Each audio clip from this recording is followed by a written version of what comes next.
Bonjour, bienvenue aux méditations quotidiennes pour les femmes. Aujourd'hui, les méthodes divines, première partie. Voici, mes souffrances mêmes sont devenues mon salut. Ésaïe 38, verset 17. La souffrance est une intruse qui nous visite tous, sans exception.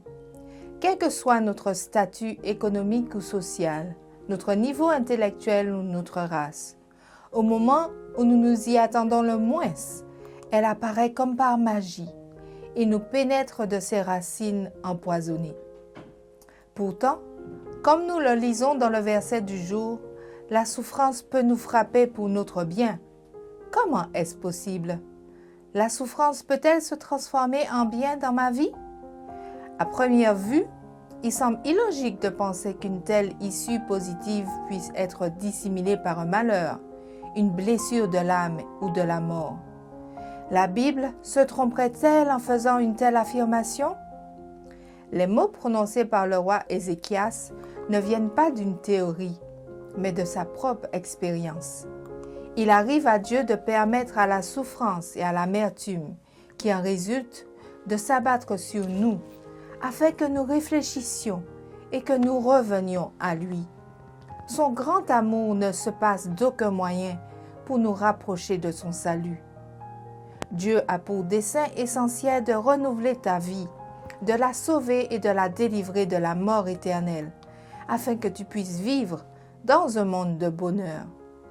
Il ne se réservera aucun effort pour atteindre ce but, mais dans une certaine mesure, le parcours dépend de toi. De tes réactions détermineront les angoisses par lesquelles tu devras passer, afin que Dieu puisse réaliser son dessein dans ta vie. Réfléchis un moment et demande-toi, est-ce que j'accepte la discipline divine? Suis-je docile aux directives de Dieu? Ou bien est-ce que je cherche, comme Ève, à faire retomber mes fautes sur autrui ou à me justifier en m'illusionnant?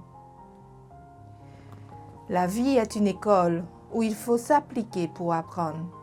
Tu dois passer tes examens afin de passer à la classe suivante, où tu prépareras à affronter de nouveaux défis. Apprends-tu ce que Dieu souhaite t'enseigner au niveau où tu te trouves aujourd'hui?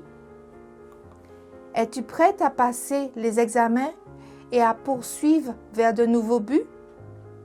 Dieu veut te voir remporter la victoire. Affronte l'angoisse et efforce-toi d'en tirer des leçons. Souviens-toi que Dieu peut se servir de n'importe quel genre de circonstances pour t'enseigner un cours magistral.